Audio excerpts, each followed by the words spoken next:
Hallelujah. खुदा यीशु मसीह के अजीम और प्यार नाम में मेरी तरफ से आपको बहुत बहुत सलाम। मैं ज़रना अपनी आपके साथ मौजूद हूँ और आप देखते हैं प्रोग्राम हमारा कल। हमारे बच्चे खुदा यीशु मसीह की शुक्रगुजारी करते हैं।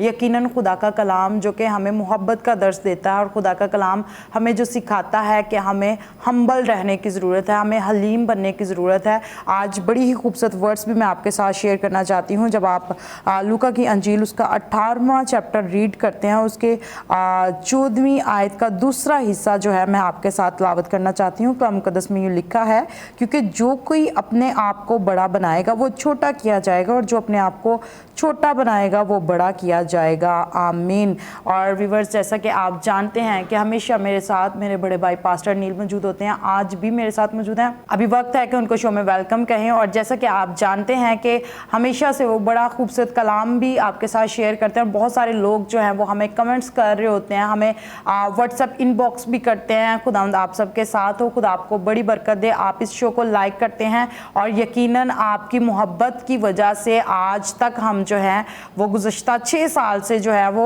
शो कंटिन्यूसली कर रहे हैं। खुदा उनकी शुक्रगुजारी करते हैं। और इस वक्त जितने भी बच्चे वॉच कर रहे हैं, आप सबों को भी इस शो में वेलकम कहते हैं। आप ज़रूर ज्वाइन भी कर सकते हैं। तो अभी हमारे साथ पास्टर अनिल हैं, उनको शो में वेलकम कहते हैं। तो जी ब्रदर अनिल, आपको शो में वेलकम कहते हैं। कैसे हैं आप? खुदा उनकी शुक्रगुजारी है, फजल ये सुख। आप कैसे हैं?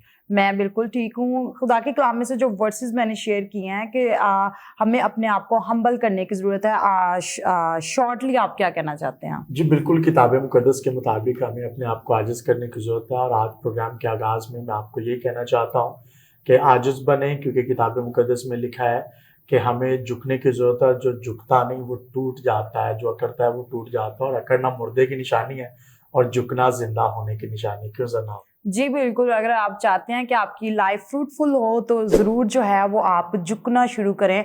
और आप देखते हैं कि वो दरख्त जो झुके होते हैं उन पे बहुत सारा फ्रूट होता है। अभी वक्त है कि हम अपनी आंखों को बंद करें, सरों को झुकाएं और असफान आसिफ के साथ मिलकर दुआ मांगें।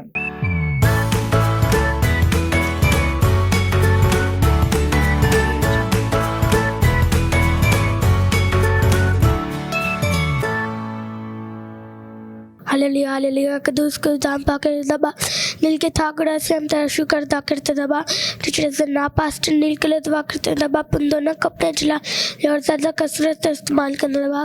मैं टीचर नडीन के लिए दुआ करते दबा उनको बेड कर देना दबा। मैं टीचर डोज के लिए दुआ करते दबा उनको बेड कर देना। अपने मामा पापा के लिए दुआ करते दबा उनको बेड कर देना दबा। मैं अपने बहन भाई के लिए दुआ करते दबा उनको बेड कर देना दबा। उनके पाकिस्तान में मैं सलामती को कायम दबा। तूने कहा था जिस मुल्क में उस मुल्क की सलामती, मैं इस मुल्क की सलामती चाहता हूँ दबा। मिस करके मैं सलामती चाहता हूँ दबा। जैसा जा मैं टीचर्स का एक कान से सुने दूसरे का बल्कि इस पर मैं कहने बन सके दबा। रिकॉर्डिंग के शुरू से लेके आखिर तक दबा तुम्हारी हमारी हिफाजत करना दबा। मैं तेरा शुक्र अदा करता दबा। हमारी रिकॉर्डिंग में कोई कमी ना आनी चाहिए दबा। पर छोटी सी इंतजाक सुनना बोल कर नमाक मसीह के नाम से आमीन। तो जी प्यारे बच्चों, जितने भी इस वक्त छोटे बच्चे वॉच कर रहे हैं, बड़े बच्चे वॉच कर रहे हैं, हम खुदा उनकी शुक्रगुजारी करते हैं इन खूबसूरत लम्हात के लिए, क्योंकि खुदा के कलाम में लिखा है हर वक्त हर हाल में उसकी शुक्रगुजारी करो। और जब आप खुदा के हजूर झुक जाते हैं, अपने आप को हम्बल कर लेते हैं, और खुदा जो है वो आसमान के दरीचों को खोल देता है। क्योंकि हमने जो वर्ड्स भी आपके साथ शेयर की और आगे चलकर हम मजीद इस स्टोरी को भी शेयर करने वाले हैं कि किस तरह से एक फरीसी और मसूल लेने वाली की तमसील को खुदा यीशु मसीह ने बयान किया है। जैसा कि आप जानते हैं कि वो लोग जो कि हम्बल हो जाते हैं, जैसे कि आगाज में हमने कहा कि हमें हम्बल होने की जरूरत है, हमें छोटा करने की जरूरत है। अपने आप को छोटा की करना मीन्स के पास्टर नील लाइक का हम लास्ट डेज में हमने जकई की स्टोरी को भी शेयर किया था कि जकई का कद छोटा था। क्या खुदा ऐसे लोगों को पसंद करता है? किस तरह से हम अपने आप को छोटा कर सकते हैं?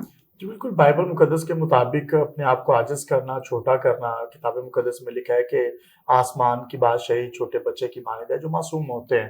तो अपने आप को हर तरह की बुराई से बाज रखना, अपने आप को खुदावन में मजबूत रखना और अपने आप को आजिज़ करना। हर तरह के, अगर पैसा ज़्यादा है तो भी अपने आप को आजिज़ रखना है, प्रॉपर्टी है तो भी आजिज़ रखना है। दुनिया में खुदा ने दीगर बरक़ात बख्श रखी है, और अगर वो बरक़ात आपके लिए गुरूर का बायस बन रही हैं, तो मैं ये समझता हूँ कि आज हमें सीखने की ज़रूरत है कि हमें इन बरक़ात को जो खुदा हमें देता है, इसको लेते हुए अपने आप को आजिज़ करने की ज़रूरत है, अपने आप को हलीम और फ़रोतन करने की ज़रूरत है। और मेरा ईमान है कि अगर हम ऐसा करेंगे तो हम खुदावंद से बरक़ात को हासिल करेंगे और खुदावंद के हुज़ूर कभी भी आजी, इसका भी नाम है कि एक बार हम चर्चिज़ में जाते हैं और फिर लोगों के अंदर गुरूर आना शुरू हो जाता है, वो फिरौतर नहीं रहते, वो आजिज़ नहीं रहते। तो फिर मैं ये समझता हूँ कि चर्च में जाने से अगर गुरूर आ रहा है तो ये भी गलत है। खुदावंद के हुज़ूर में झुकने, ज़्यादा दुआ करने, रोज़े रखने से, तो आज हम इस स्टोरी पर बात भी करने वाले हैं कि कई एक बार ये चीज़ें भी, रूहानियत में बढ़ना भी कई एक बार गुरूर का बायस बन जाता है। और पौलुस ने बड़ी खूबसूरत बात की, उसने कहा कि मुकाशफात के ज़्यादा होने से मेरा दिल फूल ना जाए, इसलिए इब्लीस का कासद मुझे रोज़ मुक्के मारता है। तो कहने का मकसद है कि कई एक बार खुदावंद ये चाहता है कि हमारा दिल जो है वो मुकाशफात की ज़्यादती से फूल ना जाए। खुदावंद कभी नहीं चाहता, रूहानी तौर पर, जिस्मानी तौर पर, दुनियावी तौर पर खुदावंद कभी नहीं चाहता कि हमारे दिल में किसी चीज़ को भी लेकर जो है वो खुमार आ जाए। और मैं अक्सर एक बात कहता हूँ कि सबसे बड़ा फतूर ये है कि एक तो ये कि अभी बड़ा वक्त है, और उससे भी बड़ा फतूर ये है कि आई एम राइट। और अगर आप अपने आप को राइट समझते हैं, आप ये समझते हैं कि यू आर राइट, तो फिर याद रखिए कि कामिल ज़ात एक ही और वह यीशु मसीह है। आप उसमें रहकर कामिल बनने की कोशिश कर सकते हैं और अपने आप को देखते रहें, जायजा लगाते रहें, मापते रहें क्या आप खुदा उनके कलाम के मुताबिक हैं, क्या आप खुदा के कलाम के मुताबिक, उसकी मर्जी के मुताबिक जिंदगी बसर कर रहे हैं या नहीं। क्यों जनाब? जी बिल्कुल, बड़ा खूबसूरत आपने शेयर किया। और अभी मेरे माइंड में भी आ रहा है कि रूह के फल जो है वो भी हमें इन सारी चीज़ों को सिखाते हैं कि हमें किस तरह से हम्बल रहने की ज़रूरत है, हमें अपने अंदर आजी, इनकसारी, तहम्मुल करने की भी ज़रूरत है। क्योंकि बहुत सारे लोग आजकल के दौर में देखते हैं कि लोगों के अंदर से बर्दाश्त जो है वो ख़त्म होती जा रही है। तो क्या रीज़न है कि हम जो है किस तरह से अपने अंदर वो सारी चीज़ों को रख सकते हैं, लाइक रूह के फलों को किस तरह से अपने अंदर रख सकते हैं और हम फ्रूटफुल जो है वो बन सकते हैं? बड़ा आसान है जनाब, बाइबल मुकद्दस के मुताबिक अपने आप को डालना, क्योंकि इसके लिए बाइबल मुकद्दस को इम्पोर्टेंस देना इंतहाई ज़रूरी है। कई एक बार लोगों में ये देखा गया है कि वो खुदा के हुज़ूर झुकते तो हैं, लेकिन जब वो दुआ करते हैं अपने बच्चों पर, अपने ख़ानदान पर गौर करते हैं, तो वो उस आयत के मुताबिक फिर सोचना शुरू कर देते हैं कि जे अखीर दौर में ऐसा होगा, ढीठ होंगे, घमंडी होंगे। लेकिन वो बातें जो हैं वो खुदा के लोगों पर सादर नहीं आती, जो खुदा के घराने हैं उन पर सादर नहीं आती कि उनमें भी ऐसा होगा। आज जो खुदा के साथ चल रहे हैं वो आज भी आजिज़ हैं, वो आज भी घराने बाबरकत हैं, क्योंकि किताब मुकद्दस में ये कहीं नहीं लिखा कि आप अखीर दौर में खुदा के साथ चलेंगे तो खुदा बरकत नहीं देगा। तो अखीर दौर में जो खुदा के साथ चल रहे हैं उनके बच्चे ना ढीठ होंगे, ना घमंडी होंगे, ना खुदावंद से भागने की कोशिश करेंगे, वो खुदावंद में आएंगे। और इसके लिए माँ बाप को खुदावंद के हुज़ूर झुकना इंतहाई ज़रूरी है। और जो खानदान खुदा के साथ आज चल रहे हैं, आप देखते हैं पाकिस्तान में, पाकिस्तान से बाहर आज वो बरकत पा रहे हैं, आज वो खानदान बरकत पा रहे हैं। तो ये इंतहाई ज़रूरी है कि हम कहाँ पर खड़े हैं। और ये आयत हमारे लिए नहीं है कि अखीर दौर में घमंडी होंगे बच्चे या अखीर दौर में ऐसा ऐसा होगा। आयत हमारे लिए किताब मुकद्दस की हुआ है कि अखीर दौर में मैं अपना रूह नाजिल करूंगा, तुम्हारे बेटे बेटियां नबूवत करेंगे। ये ईमानदारों के लिए आयत है। तो ईमानदार हर आयत को अपने ऊपर ना डाले, बल्कि किताब मुकद्दस के मुताबिक अपने आप को ढालने की कोशिश करें और जस्टिफाई ना करें कि जी अखीर दौर में ये लिखा है तो इसलिए हमारे बच्चे ऐसे हैं। तो ऐसा बिल्कुल नहीं है। क्या आप मेहनत कर रहे हैं? क्या आप अपने बच्चों की तैयारी कर रहे हैं? क्या आप अपने बच्चों को खुदावंद में लाने की कोशिश कर रहे हैं? क्या आप सरगर्म हैं कि आपके बच्चे खुदावंद में बढ़े? तो ये इंतहाई जरूरी है कि आप कहाँ पर खड़े हैं। क्यों जनाब? जी बिल्कुल, बड़ा आपने खूबसूरत शेयर किया। इससे पेशतर के हम मजीद बात करें, अभी वक्त है कि हम फियोना सुलेमान से आज की खूबसूरत स्टोरी सुने।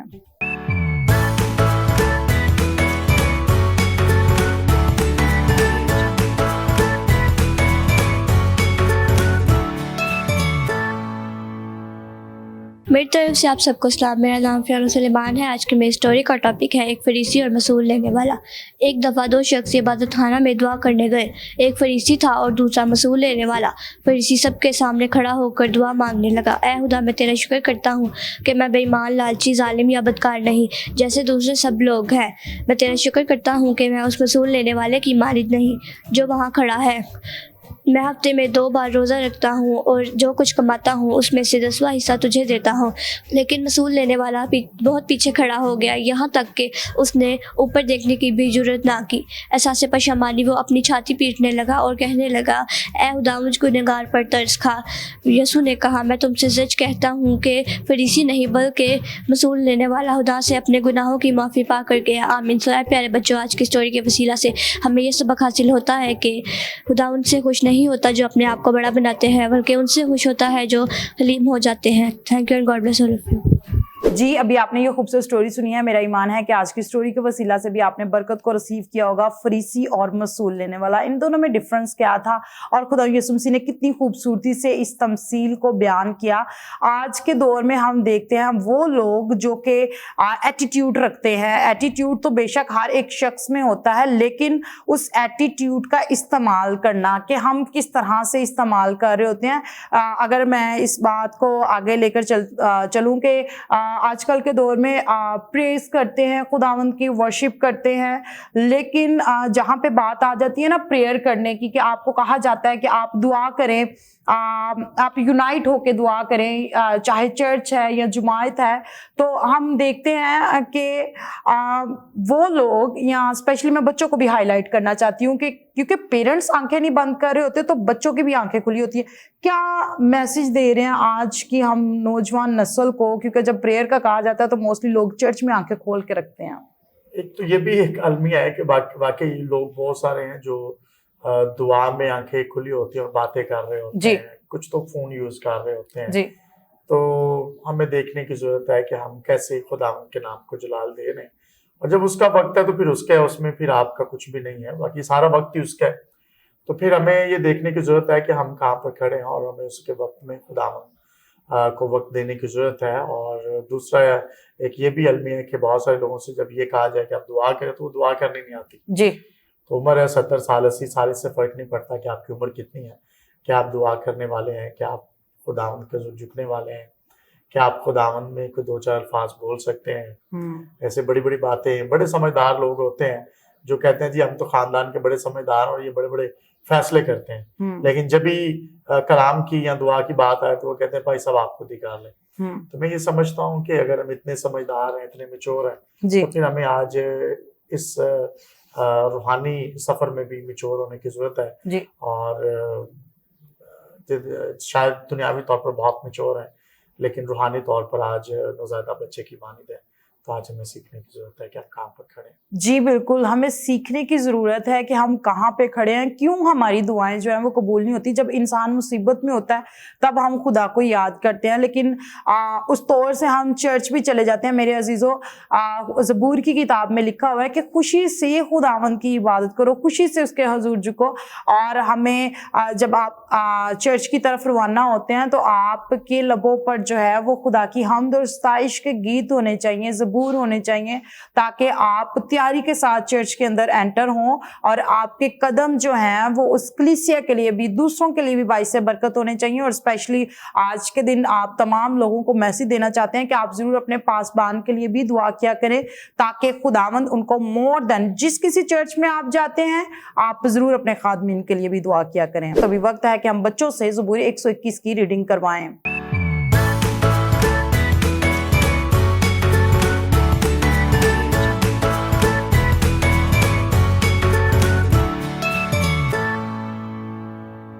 ज़बूर 121। मैं अपनी आंखें पहाड़ों की तरफ उठाऊंगा, मेरी कुम्मत कहाँ से आएगी। मेरी कुम्मत खुदावंद से है जिसने आसमान और ज़मीन को बनाया। वो तेरे पंख को फिसलने ना देगा, तेरा मुहाफिज ऊँघने का नहीं। देख, इसराइल का मुहाफिज ना ऊँघेगा ना सोएगा। खुदावंद तेरा मुहाफिज है, खुदावंद तेरे दाहिने हाथ पर तेरा साहिबान है। ना आफ्ताब दिन को तुझे ज़र पहुँचाएगा, ना महताब रात को। खुदावंद हर बला से तुझे महफूज रखेगा, वो तेरी जान को महफूज रखेगा। खुदावंद तेरी आमदोरफ्त में अब से हमेशा तक तेरी हिफाजत करेगा। आमीन। ज़बूर 121। मैं अपनी आंखें पहाड़ों की तरफ उठाऊंगा, मेरी कुम्मत कहाँ से आएगी। मेरी कुम्मत खुदावंद से है जिसने आसमान और ज़मीन को बनाया। वो तेरे पाँव को फिसलने ना देगा, तेरा मुहाफिज ऊँघने का नहीं। देख, इसराइल का मुहाफिज ना ऊँघेगा ना सोएगा। खुदावंद तेरा मुहाफिज है, खुदावन तेरे दाहिने हाथ पर साहिबान है। ना आफताब दिन को तुझे ज़र पहुँचाएगा, ना महताब रात को। खुदावन हर बला से तुझे महफूज रखेगा, वो तेरी जान को महफूज रखेगा। खुदावन तेरी आमदरफ्त में अब से हमेशा तक तेरी हिफाजत करेगा। ज़बूर 121। मैं अपनी आंखें पहाड़ों की तरफ उठाऊंगा, मेरी कुम्मत कहाँ से आएगी? मेरी कुम्मत खुदावंद से है जिसने आसमान और ज़मीन को बनाया। वो तेरे पाँव को फिसलने ना देगा, तेरा मुहाफिज ऊँघने का नहीं। देख, इसराइल का मुहाफिज ना ऊँघेगा ना सोएगा। खुदावंद तेरा मुहाफिज है, खुदावंद तेरे दाहिने हाथ पर तेरा साहिबान है। ना आफताब दिन को तुझे ज़र पहुँचाएगा, ना महताब रात को।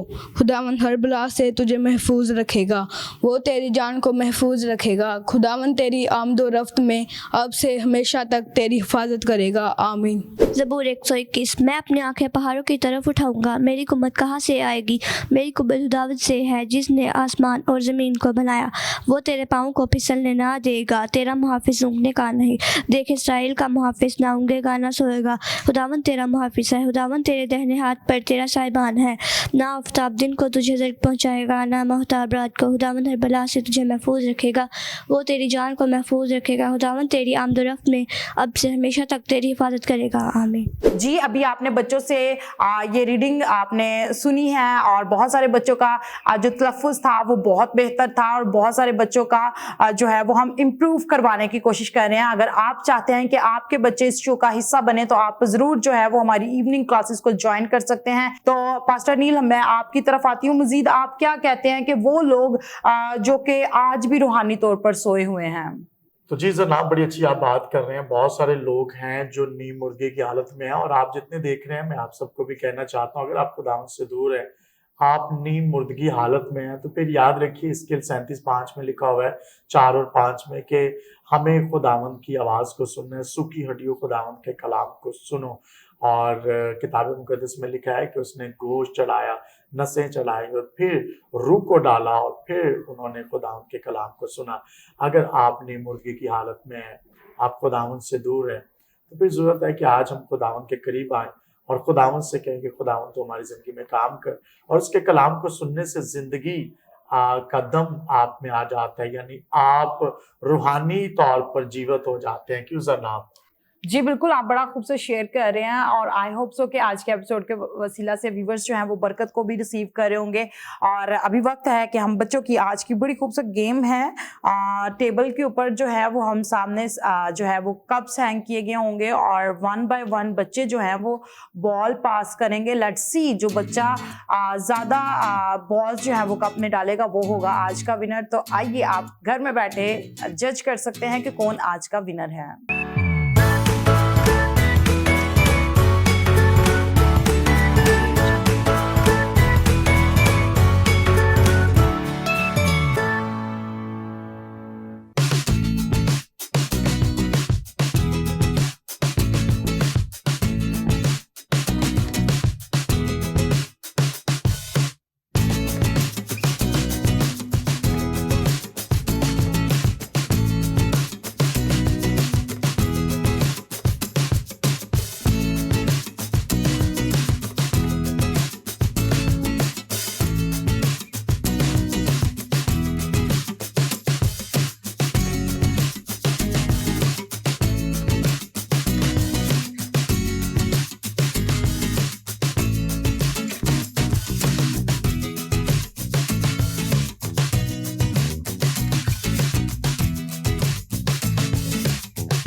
अभी आपने ये खूबसूरत गेम देखी है और आई होप सो कि आपने आज की इस गेम को एंजॉय किया होगा। और जैसा कि आज हम बात कर रहे थे फरीसी और मसूल लेने वाले के बारे में, तो खुदा यसुम मसीह ने ये तमसील बड़ी खूबसूरती से बयान की कि दो शख्स जो हैं वो हैकल में दुआ कर रहे थे। खुदा यसुम मसीह ने बयान किया कि दोनों शख्सों में से ज्यादा रासबाज शख्स कौन था? वो जो अपनी छाती पीट पीट कर रो रो कर दिल ही दिल में मांग रहा था, ना कि सिर्फ वो शख्स जो अपने अंदर मैं रखे हुए था। फरीसी जो कि बार बार ये कह रहा था कि ना मैं जालिम हूँ, ना मैं बेइंसाफ ज़नाकार या मैं सूल लेने वाले की मानिद नहीं हूँ, बल्कि मैं हफ्ता में 2 बार जो है वो रोज़ा रखता हूँ और अपनी सारी आमदनी पर दैयकी देता हूँ। लेकिन मेरे अजीज़ों, दूसरा शख्स जो कि मसूल लेने वाला था, वो रो रो कर छाती पीट पीट कर सिर्फ और सिर्फ दिल ही दिल में दुआ मांग रहा था। मीन्स कि वो हम्बल था, उसने अपने आप को खाकसार कर दिया, उसने अपने आप को खाली कर दिया। जब हम अपने आप को खाली कर देते हैं तो क्यों पास्टर नील आसमान के दरीचे भी खुल जाते हैं। बेशक जी, खुदावंद की शुक्रगुजारी करते हैं जब हम अपने आप को आजिज कर देते हैं, अलीम कर देते हैं उस मसूल लेने वाले की मानिद। और फरीसी के अंदर रूहानी तकब्बुर था कि एक बार खुदावंद के ज़ोर जाते हुए अगर रूहानी तकब्बुर है कि आप खुदावंद के लिए क्या कुछ कर रहे हैं, तो आज हमें बाज आने की ज़रूरत है, क्योंकि खुदावंद ने चाहता है कि हम रूहानी तकब्बुर को लेकर आगे बढ़ें। जी बिल्कुल, बड़ा खूबसूरत आपने शेयर किया कि खुदा नहीं चाहता कि हम अपने अंदर रूहानी तकब्बुर को लेके, बहुत सारे लोग ऐसे हैं जो कि बिला वजह या बेवजह जो है वो दूसरों को बता रहे होते हैं, भाई मैंने तो 1 साल में इतने रोजे रखे। या बहुत सारे लोग जो हैं वो दैयकी की जब बात की जाती है तो सबसे पहले बताते हैं कि भाई हम इतनी दैयकी देते हैं। बुरी बात नहीं है, आप अपना एक्सपीरियंस या अपनी गवाही को इस तौर से शेयर कर सकते हैं कि दैयकी देने के वसीला से मेरी जिंदगी में बहुत सारे मौजज़ात आए हैं और यकीनन खुदा मल्टीप्लाई करता है। ना कि आप बल्कि दूसरों के साथ जो है वो शेखी मारे और कहें कि मैंने इतनी दैयकी दी, हमने खुदा का घर बिल्ड करवाया, हमने ये काम किया, वो काम किया। लोग जो है वो बड़ी बड़ी चीज़ों को भी शेयर कर रहे होते हैं कि हम खुदा के घर में इस तरह से दे रहे हैं, गुड गिवर हैं। क्या खुदा ऐसे लोगों को पसंद करता है? खुदा कभी नहीं चाहता कि हम शेखी या गुरूर का तकब्बुर का खुदा के ज़ुरी में बायस बने। और बहुत सारे लोग हैं जो देने के ताल्लुक से वो ये समझते हैं कि वो पादरी पर या खुदा पर एहसान कर रहे हैं। तो ये एहसान नहीं है, हमें खुदा के ज़ुर झुकने की ज़रूरत है और खुदा से कहने की ज़रूरत है। जब हम दे देते हैं तो फिर हमें फ़िक्रमंद होने की ज़रूरत नहीं है, या हमें बार बार उसी बात को लेकर सोचने की ज़रूरत नहीं है। खुदावंद को दिया है, खुदावंद उसका अजर देगा। किताब मुक़द्दस में लिखा है, हर एक काम के मुआफ़िक देने के लिए अजर मेरे पास है। तो फिर खुदावंद के पास अजर है, हमें परेशान होने की और बिल्कुल इस तरह की बातें करने की ज़रूरत नहीं है कि वो क्या कर रहा है उससे। आप इस चीज़ का ख्याल रख सकते हैं कि क्या चर्च आगे उस पैसे को कैसे यूटिलाइज और कैसे ग्रो कर रहा है, जी कैसे उस पैसे का इस्तेमाल किया जा रहा है। ये ज़रूरी है, इसको आप देख सकते हैं, लेकिन इसके साथ साथ फिर आप उसी चीज़ को लेकर पकड़ कर बैठे ना रहें, बल्कि खुदा में आगे बढ़ें। जी बिल्कुल, बड़ा खूबसूरत आपने शेयर किया। आई होप सो आज के एपिसोड के वसीला से आपने बरकत को रिसीव किया होगा। हमें दीजिए इजाजत, अपना बहुत सारा ख्याल रखिए और अभी आप ये टैबलो देखिए और एंजॉय कीजिए। God bless you all. Pakistan जिंदाबाद।